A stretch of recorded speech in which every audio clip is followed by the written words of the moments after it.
लालू के लाल अब नहीं आएंगे फिर से सत्ता में। तेजस्वी यादव कहते हैं कि हम नौकरी दिए हैं। ये जो नौकरी के बदले जमीन लिया है वो लौटाओगे क्या? मत है तो 90 से 2005 की बात कीजिए। 2005 से 2025 तक की बात कब हो? ऐसा कौन सा घिनौना काम किया आपके माता पिता ने? ऐसा कौन सा डरावना कार्य किया कि आप बोलने में हिचकते हैं? मुख्यमंत्री जी अचेत अवस्था में है, मुख्यमंत्री जी कुछ पता नहीं चल पा रहा है, वो सोए हुए हैं। सर्टिफिकेट दे रहे हैं मुख्यमंत्री जी के स्वास्थ्य के बारे में। आरजेडी अब चिकित्सालय हो गया है क्या? आरजेडी का कार्यालय, वहाँ पे जितने बैठे लोग वहाँ पे मनोचिकित्सक हो गए और डॉक्टर हो गए, को सर्टिफिकेट बांट रहे हैं। डरी हुई है सरकार, घबराई हुई है विपक्ष से। महागठबंधन जिसको ठगबंधन हम कहते हैं, महाफुटअव्वल है। जिस पिता का शासन चाहिए, जिस पिता की सत्ता चाहिए, उस पिता के शासन काल को बोलने में डर क्यों लगता है? तेजस्वी यादव या विपक्ष के दबाव से वृद्धा पेंशन 1100 हुआ। लालू परिवार ही इतना भाई सशक्त है या इतना ज्ञानी है कि जो भी चेहरा होगा वो लालू यादव के परिवार से होगा। 17 साल में जो माननीय मुख्यमंत्री जी नहीं किए वो हम 17 महीना में किए हैं। जंगल राज नहीं है। जो मुख्यमंत्री कार्यालय से अपराधियों को संरक्षण मिलता था, एक समय यह भी था कि घटना हो जाने के बाद में ना तो उसको अखबार को छापने की हिम्मत होती थी, ना ही प्रशासन को कार्रवाई करने की हिम्मत। हमारे साथ जदयू की प्रवक्ता अनुप्रिया यादव हैं। 25 से 30 फिर से नीतीश, तो वहीं दूसरी तरफ जो विपक्ष की पार्टियां हो कह रही 5 से 25 अब बस करो नीतीश। एक दर्द है आरजेडी के नेता अभी तेजस्वी यादव जी का कि वो अपने माता पिता के शासनकाल के बारे में बोल नहीं पाते हैं। इतना भयावह आतंक था उनके माता पिता के शासनकाल में कि जनता ने नकार दिया, जिसको कि सुप्रीम कोर्ट ने कहा कि ये जंगल राज है, और उसके डर से तेजस्वी जी बोलते नहीं हैं। वो तो माननीय मुख्यमंत्री जी का देन रहा कि 17 महीने का शासनकाल में आने का मौका मिला। अब आदरणीय तेजस्वी यादव जी कहते हैं कि अब बस करो नीतीश। जनता तय कर चुकी है, लालू के लाल अब नहीं आएंगे फिर से सत्ता में, क्योंकि लालू जी की जो लालटेन है, लौ को बिहार की जनता ने 2005 में जो बुताई थी, अब वो दोबारा जलने वाली नहीं है। ठीक बात है। आप बोली कि उनके माता पिता जब शासन काल था जंगल राज था, लेकिन तेजस्वी यादव हर रोज ट्वीट करते हैं, पोस्ट करते हैं, यहाँ पे गोली चला, वहाँ पे अपराध हुआ, वहाँ पे लूट हुआ, वहाँ पे छिनौती फिरौती तमाम, और बार बार वो कहते हैं कि हमारा जंगल राज था, अब महाजंगल राज आ गया है। देखिए, यही तो लोकतंत्र की खूबसूरती है। और एक सरकारी जो संरचनाएं हैं जो सही से कार्य कर रही है, वह यह है कि माननीय मुख्यमंत्री जी के शासनकाल में प्रशासन को खुली छूट है कि वो कार्रवाई करे और जनता की बातों को मजबूती से सुने। वह जंगल राज नहीं है जो मुख्यमंत्री कार्यालय से अपराधियों को संरक्षण मिलता था।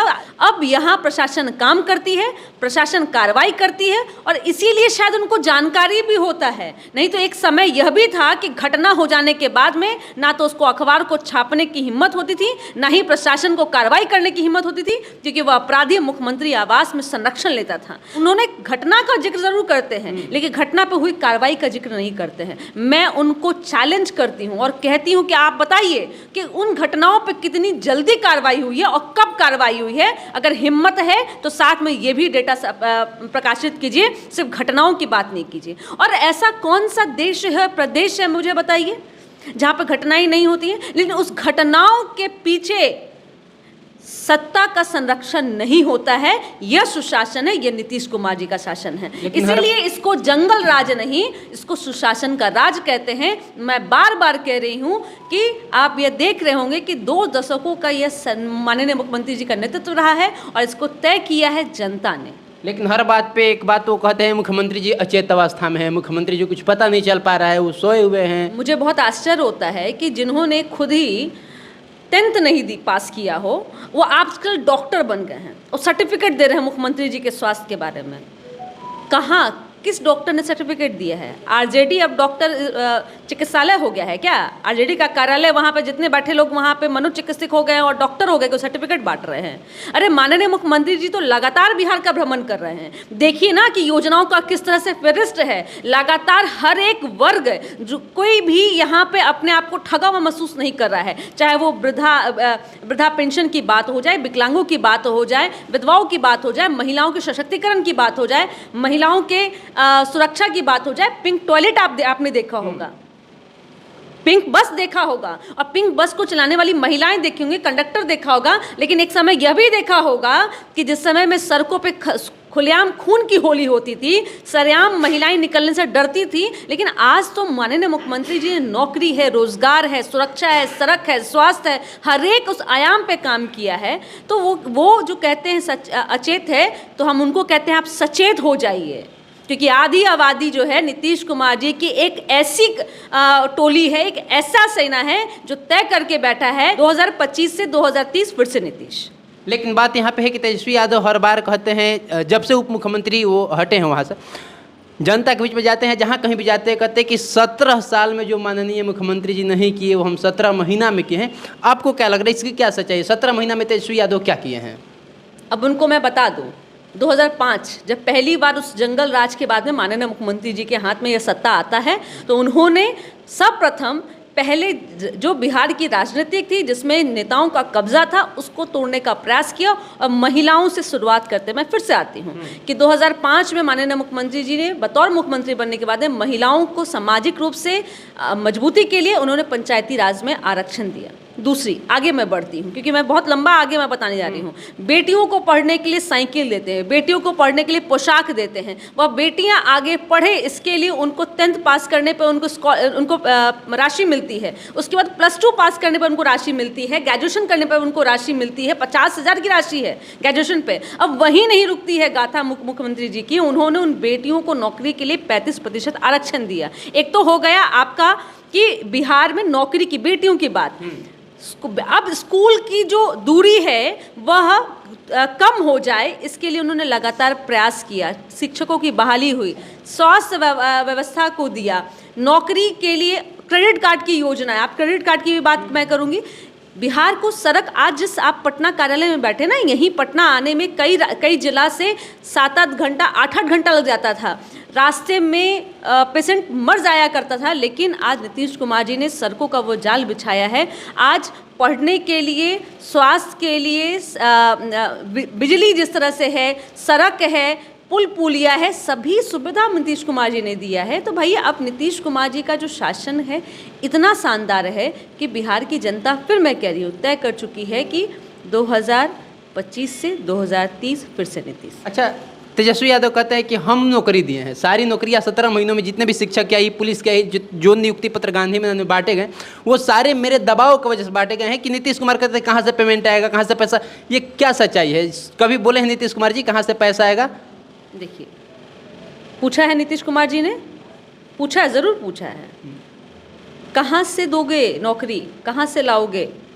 उन्होंने सीधा पूछा, क्या अपने माता पिताजी ने जो नौकरी के बदले ज़मीन लिया है वो लौटाओगे क्या? उनको समझ में नहीं आएगा। मैं फिर बताती हूँ कि एक बात बताइए, अगर इतना तेजस्वी जी कहते हैं तो वो निकाल के दे दे कागज कि जिन नियुक्ति की बात वो करते हैं, क्या वो जिस समय माननीय मुख्यमंत्री जी एनडीए में थे तब वो नियुक्तियों की वैकेंसी निकली थी? क्योंकि नौकरी देने की जो प्रक्रिया होती है वो एक शुरुआत होती है आपका सीट वैकेंट का निकलने से।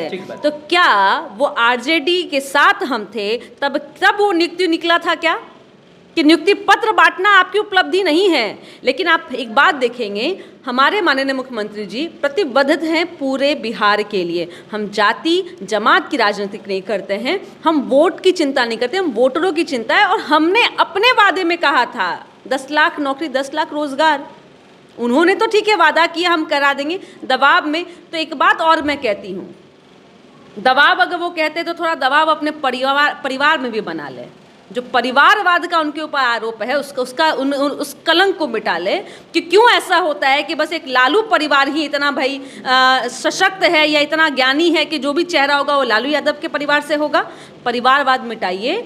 गरीबों की जो बात आप हमसे बोलते हैं करने के लिए, जो योजना करते हैं, 17 महीने का उपलब्धि बिहार की जनता जानती है कि आपके पास में न नीयत है न नीति है। वो कार्य पूरी बिहार की जनता जानती है नीतीश कुमार जी के शासनकाल में हुआ है।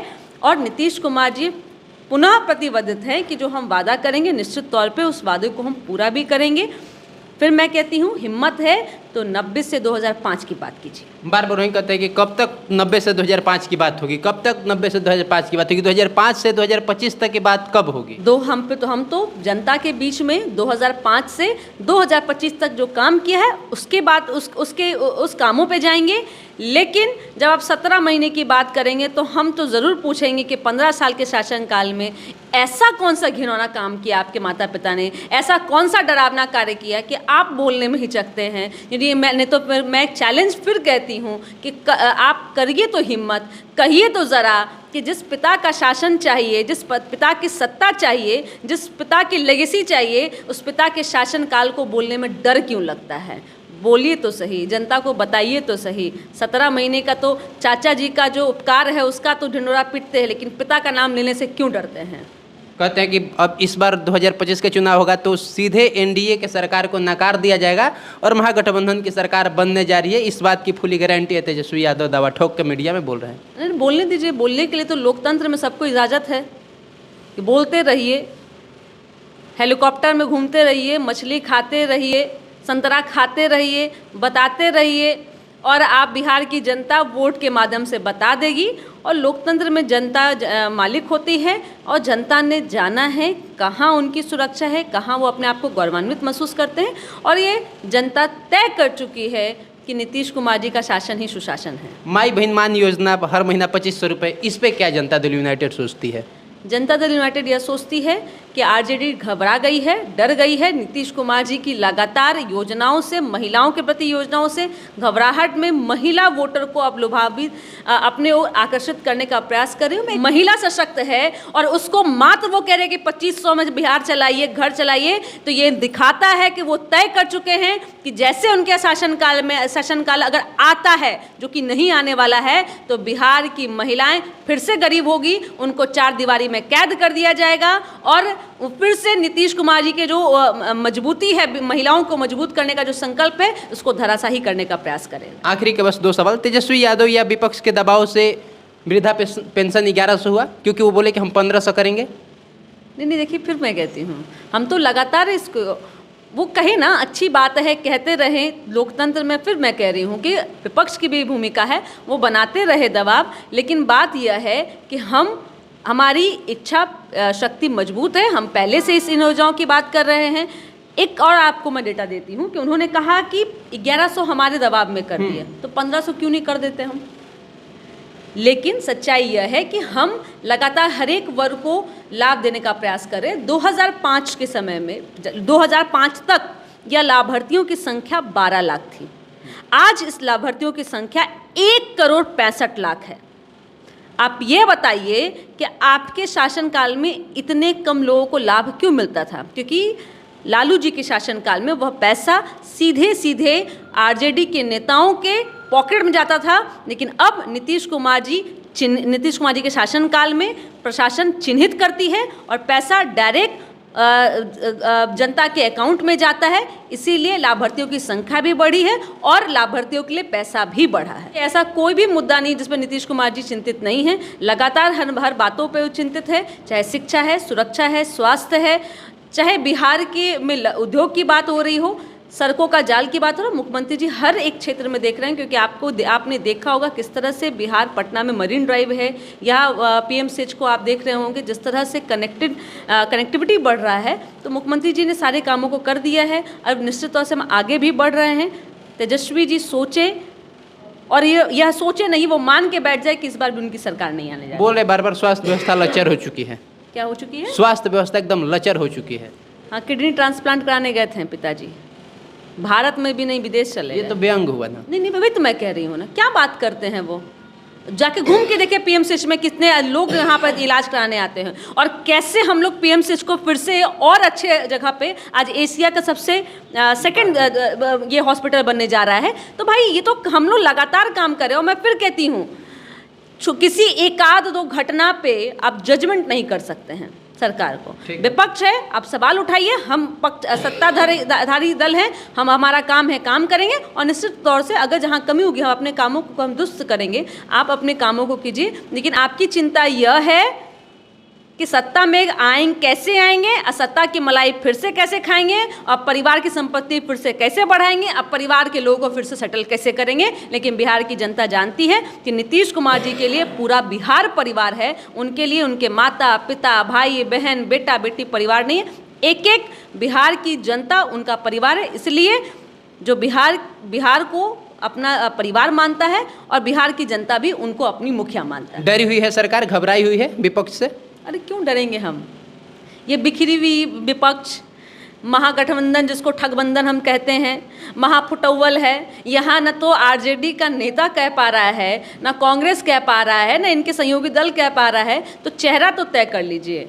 तो मैं फिर बाबा कहती हूँ, ना नियत है, ना नीति है, ना चेहरा है।